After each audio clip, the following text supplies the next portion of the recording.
इसके लिए हमारी पार्टी भाजपा सरकार की बहुत बहुत आभारी होगी। नमस्कार दोस्तों, आज बसपा सुप्रीमो बहन मायावती जी ने लखनऊ में बांग्लादेश पर क्या कहा वो अभी आगे सुनाएंगे। पर आपको बता दें, उन्होंने कहा कि संसद में विपक्ष देश व जनहित के मुद्दे न उठाकर अपने राजनीतिक स्वार्थ के लिए खासकर सपा व कांग्रेस पार्टी संभल में हुई हिंसा के बहाने मुस्लिम मतदाताओं को खुश करने की कोशिश में लगी हुई है। उन्हें अन्य मुद्दों से कोई लेना देना नहीं है। इतना ही नहीं, ये पार्टियां संभल में मुस्लिम समुदायों को आपस में लड़वा रही हैं। मुस्लिम समुदाय को भी सतर्क रहना होगा। इससे भी ज़्यादा दुख की बात है कि जिनकी वजह से दलित वर्ग के सांसद संसद में पहुंच गए हैं, वो भी अपनी पार्टियों के आकाओं को खुश करने के लिए दलित व उत्पीड़न के मुद्दों पर चुप हैं। सुनिए क्या कुछ कह रहे हैं बहन जी। संसद में विपक्ष देश व यहाँ के जनहित के मुद्दे न उठाकर अपने राजनीतिक स्वार्थ में संभल में हुई हिंसा की आड़ में खासकर सपा व कांग्रेस पार्टी यहाँ मुस्लिम वोट को रिझाने में लगी है। बाकी मुद्दों से उनका कोई लेना देना नहीं है। इतना ही नहीं, बल्कि ये पार्टियाँ मुस्लिम समाज को भी अर्थात तुर्क व नॉन तुर्क को भी वहाँ आपस में लड़ा रही है संभल में, जिससे मुस्लिम समाज को भी सतर्क रहना है।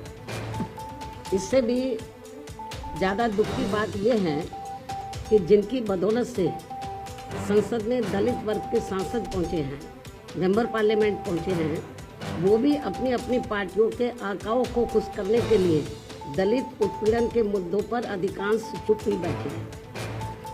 चाहे वो दलितों के उत्पीड़न का मामला अपने देश का हो या फिर बांग्लादेश का हो। तो वहीं दूसरी तरफ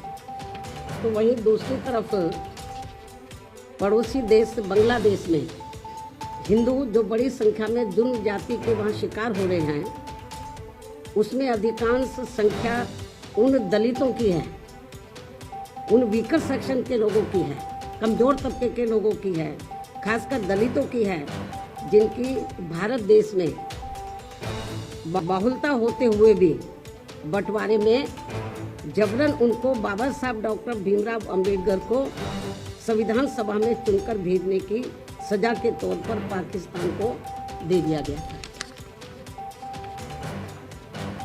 इस प्रकार बाबा साहब डॉक्टर भीमराव अंबेडकर संविधान सभा में बंगाल के जिस जैसोर खुलना क्षेत्र से चुनकर आए, तो उसे हिंदू बाहुल्य क्षेत्र होने के बावजूद भी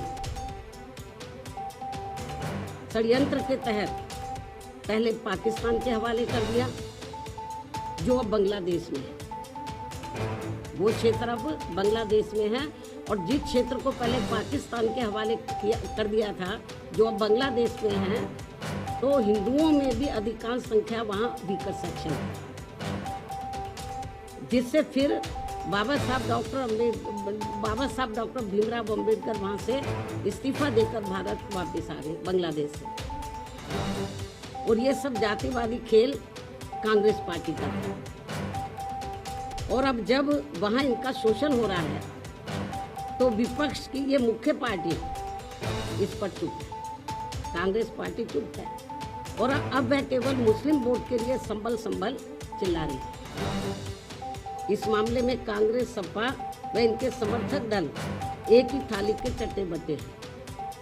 ऐसे में बीजेपी व उनके नेतृत्व में चल रही केंद्र की सरकार अपनी जिम्मेवारी को आगे बढ़ चढ़कर निभाए, ताकि शोषण का शिकार हो रहे दलित वर्ग के लोगों का वहाँ और ज़्यादा लोगों को वहाँ और ज़्यादा शिकार ना होना पड़े, जिनकी तादाद वहाँ बहुत ज़्यादा है।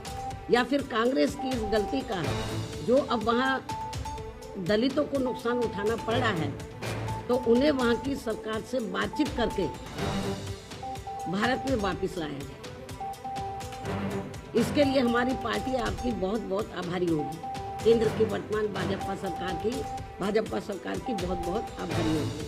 वरना फिर दलितों के मामले में कांग्रेस व बीजेपी ने हमारी पार्टी कोई अंतर नहीं समझी, अर्थात दलितों के प्रति अपनी संकीर्ण जातिवादी मानसिकता के तहत बंटवारे के समय में जो कार्य उस समय कांग्रेस पार्टी ने गलत किए हैं, तो उन्हें अब जरूर सुधारना चाहिए, जिसकी वजह से खासकर दलित वर्ग के लोग अब वहाँ बहुत ज़्यादा जुर्म जाति के शिकार हो रहे हैं।